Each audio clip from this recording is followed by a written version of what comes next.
Amigas y amigos, seguimos con estos cortos teológicos. La semana pasada terminamos con el tema de la ascensión y una vez terminada la narración de la ascensión, los discípulos se fueron al cenáculo, dicen los Hechos, ¿no? Y con María, ahí está, aparece María con ellos, ¿no? Y los parientes de Jesús estaban ahí situados en el capítulo 1 de los Hechos. Y eso es anticipo del inicio del capítulo 2 de los Hechos, donde encontramos ahí reunidos a los discípulos también en el cenáculo, ¿no?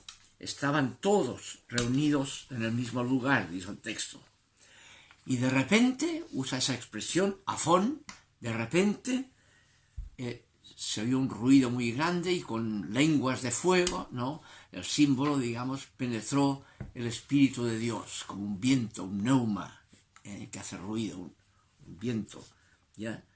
Y todos, dice, quedaron llenos del Espíritu Santo y empezaron a hablar lenguas, digamos, o sea, a superar todo el problema, digamos, del desencuentro por culpa de idiomas distintos que nos aíslan unos de otros, cuyo símbolo era el final del capítulo 11 del Génesis, ¿no? La torre de Babel que pretende superar eso y se cae y nadie se entiende con nadie. Viene el Espíritu de Dios y todo el mundo se entiende con todo el mundo, ¿ya? Todo el mundo. Ese espíritu irrumpe de repente, recuerda esa expresión, ¿no? La expresión que marca el episodio de los Hechos de los Apóstoles, capítulo 10, del cual hablamos, ¿no? En que Pedro va a la casa de Cornelio, un incircunciso, y lo tramita, porque no es circunciso, y de repente también ahí, ¿no? Cayó, dice el texto, epepten, cayó el espíritu sobre Cornelio y su familia, interrumpiendo el tramiteo, cayendo. El espíritu es libre, irrumpe poderosamente, saltándose todos los obstáculos que les ponemos los seres humanos, ¿no? Con nuestros trámites y nuestros condicionamientos, ¿no? Ese tema del espíritu puesto en todos marca también la dimensión que llamamos hoy sinodal, ¿no? Del caminar juntos. Todos reciben el espíritu, ¿eh?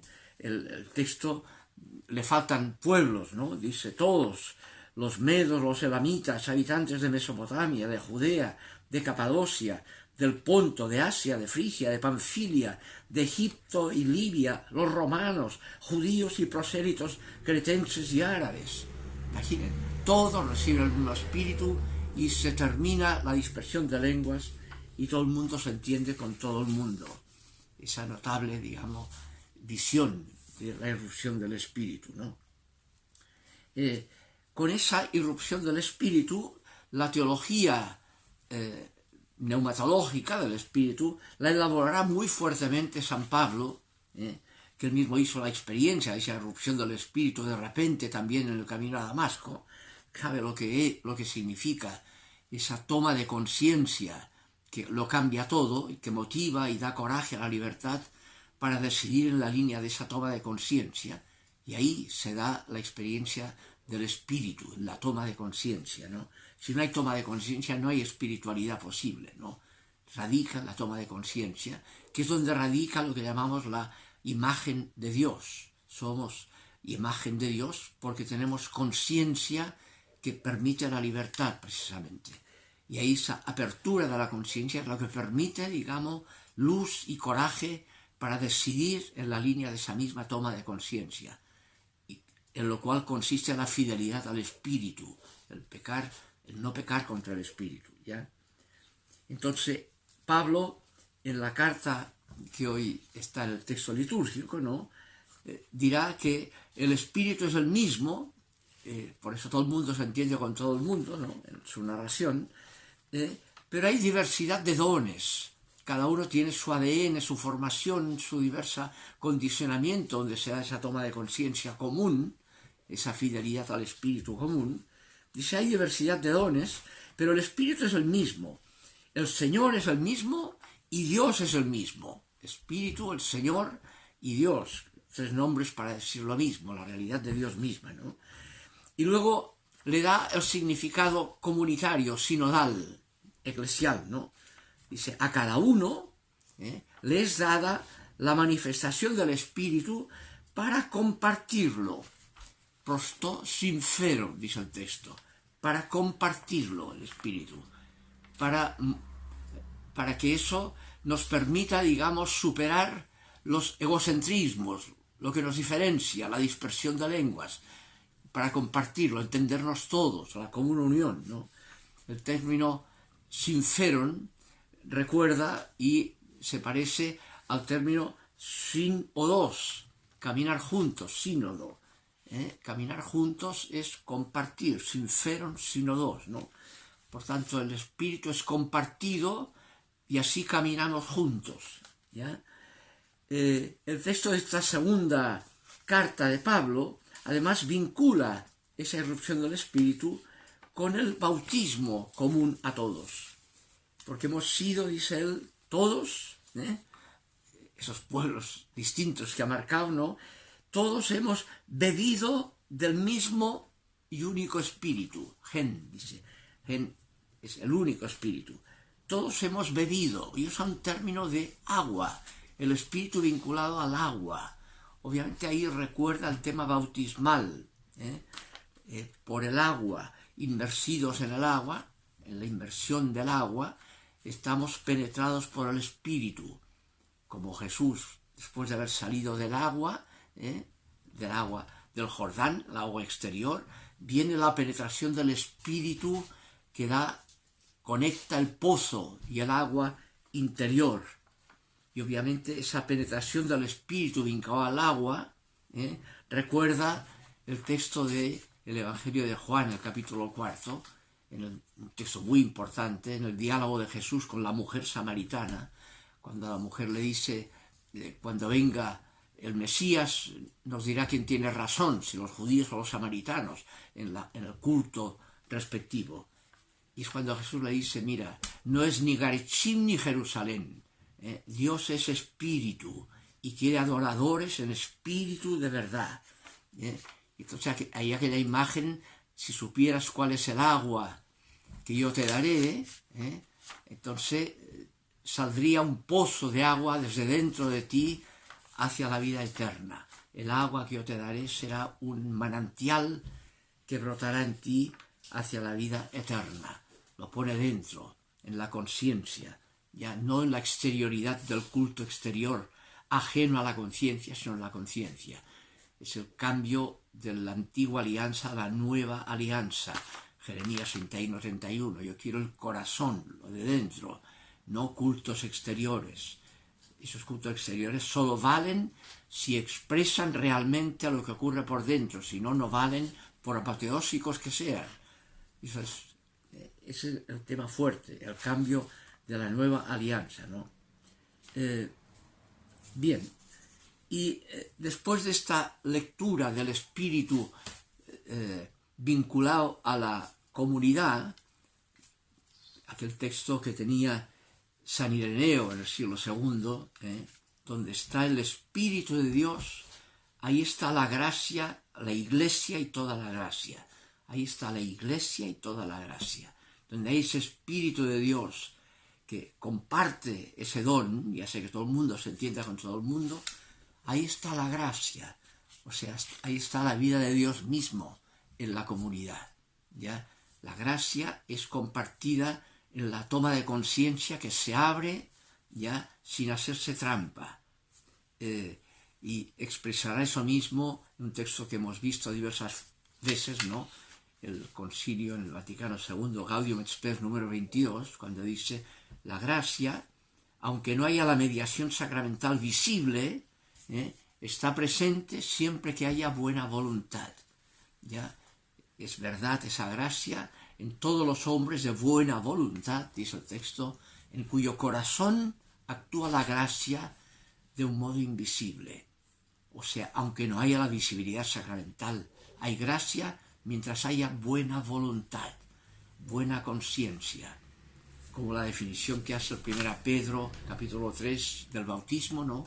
Que no es una limpieza exterior, sino una apertura de buena conciencia en la resurrección de Cristo, ¿no? El tema de la buena voluntad. Eso nos conecta con el tercer texto, el del Evangelio de hoy, ¿no? Este Evangelio se vincula con el resucitado. Están los discípulos en el cenáculo, ya, en la casa, y dice el texto muy notablemente, dice, estaban los discípulos en una casa con las puertas cerradas por miedo a los judíos. Y entró Jesús entonces poniéndose en medio y les dijo, paz para vosotros. Dos palabras, eirene y min, dice el griego, ¿no? Paz para vosotros, ¿no? Puesto en medio el resucitado de esa gente que estaba encerrada por miedo a los judíos. Esa expresión resulta notable, este texto hoy, con todo el problema que hay en Gaza, ¿ya? El terror a los israelíes que tienen esos palestinos, mujeres, hombres indefensos, hambrientos, en inanidad, ya con el riesgo de muerte por hambre, ¿no? Y con bombardeos encima en los lugares más inverosímiles, en escuelas, en hospitales. Esta tremenda barbaridad marca ahí un contexto, el tremendo miedo de la gente que tenían de los judíos, dice aquí, o sea, de las tropas israelíes actuales, el tremendo miedo. Y en ese contexto, uno se imagina hoy día Pentecostés celebrado en Gaza, ¿ya? Llega el resucitado, se pone en medio de ellos. Esta expresión es muy importante, ¿no? Puesto en medio de ellos. Aquel texto de Juan, capítulo 8, 28, ¿no? Le dice, cuando me hayan levantado a mí en la cruz, conocerán que yo soy. Dios está, y después el capítulo 12 dirá el mismo Juan, cuando me hayan levantado en la cruz, atraeré a todos hacia mí. Estaré yo en medio de ellos. Donde hay víctimas, ahí está el resucitado. Y es porque está el crucificado. Por eso mismo está el resucitado. Y porque está el crucificado y el resucitado, está su espíritu.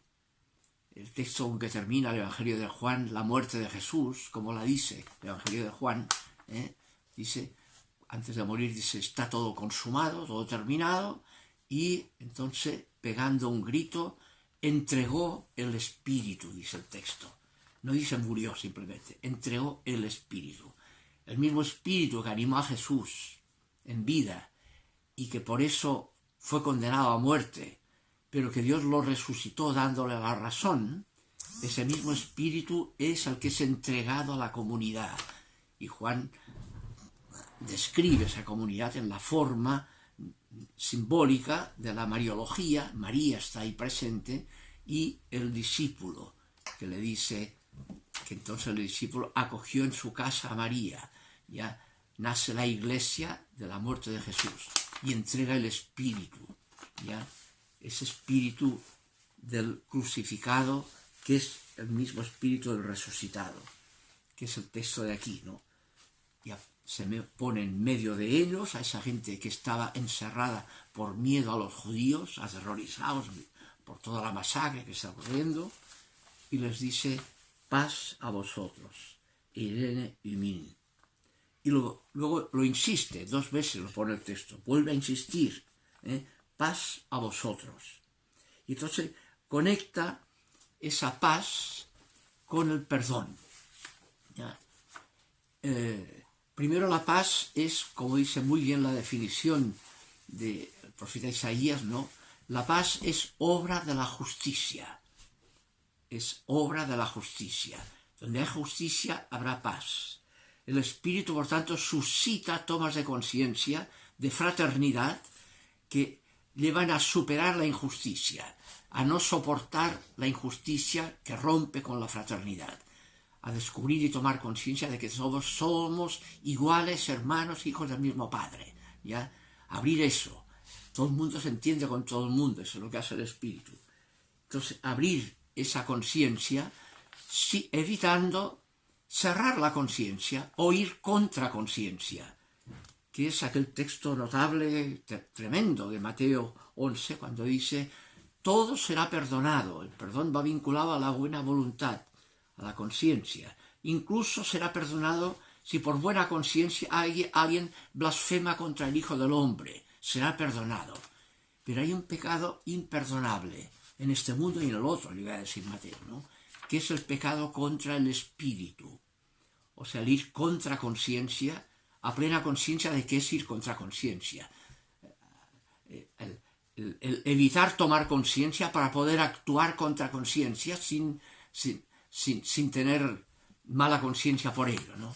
Esa trampa propia que nos lleva a justificar lo injustificable, eso es imperdonable en este mundo y en el otro. Eso tendrás que bajar del burro y reconocer tu error, tu mala conciencia y pedir perdón por ello, o si no, eso no es perdonable. Mientras siga esa mala conciencia no es perdonable, ni en este mundo ni en el otro, ¿no? Es el tema fuerte que ponen las formas de describir el juicio final, ¿no?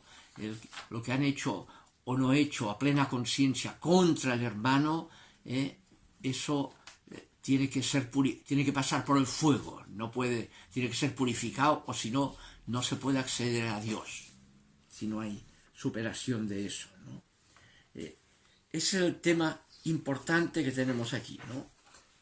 Pentecostés significa la irrupción del Espíritu, que es el llamado, la interpelación a la buena conciencia, que equivale a la buena voluntad. Donde hay buena voluntad, hay fidelidad al Espíritu de Dios, que suscita la buena conciencia o buena voluntad. La buena voluntad, el término que usa Lucas en el texto aquel de los ángeles a los pastores, ¿no? Cuando se van para el cielo, les dice, gloria a Dios en las alturas y paz a los hombres de buena voluntad, eudoquías. Donde hay buena voluntad está la paz de Dios, porque la buena voluntad suscita la decisión por la justicia, por la equidad, por la fraternidad. Donde hay fraternidad, equidad, ahí está el Espíritu de Dios. Ahí está el Espíritu de Dios. Ojalá que Pentecostés pueda ser la apertura del Espíritu a esa superación de la mala conciencia en todos los niveles, sobre todo donde hay los grandes problemas actuales en Gaza, en Ucrania, y suscitar el perdón debido a la buena voluntad, a la superación de la mala voluntad imperdonable. Que el Espíritu nos ayude y nos dé su paz. Que estén muy bien.